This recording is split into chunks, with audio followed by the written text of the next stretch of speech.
আজকে আমি এই ডাল ভাতগুলো আলু ছানা দিয়ে তাও আবার 1 মিনিটের মধ্যে শেষ করতে পারবো কিনা সেটা তোমরা ভিডিও দেখলেই বুঝতে পারবে। টাইমারটা আমি অন করে দিলাম আর চ্যালেঞ্জটা ফাইনালি শুরু হয়ে গেছে। আর এখন আমি তাড়াতাড়ি করে খেতে শুরু করে দিলাম, কারণ যত তাড়াতাড়ি আমি খেয়ে শেষ করবো চ্যালেঞ্জটা তত তাড়াতাড়ি শেষ হবে।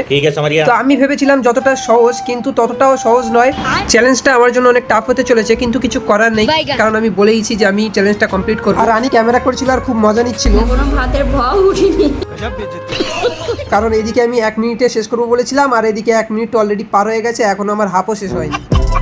আমি তো ভেবেছিলাম যে আমি চ্যালেঞ্জটা কমপ্লিট করতে পারবো, কারণ ছোটবেলায় যখন আমি স্কুল দিয়ে বাড়ি আসতাম, বাড়ি এসে দেখতাম যে মা আমার ফেভারিট খাবার ডাল আলু ছাড়া রান্না করেছে। তখন আমি ঘড়ির কাঁটা দেখে ঠিক 1 মিনিটের মধ্যেই 1 থালা ভাত শেষ করে দিতাম। তো সেটা ভেবেই আমি এই চ্যালেঞ্জটা নিয়েছিলাম। বাট এখানে দেখো ঘড়ির কাঁটা 5 মিনিট অতিক্রম করেছে, তবুও আমার খাওয়া এখনো শেষ হয়নি। ফাইনালি আমি হার মেনে নিলাম।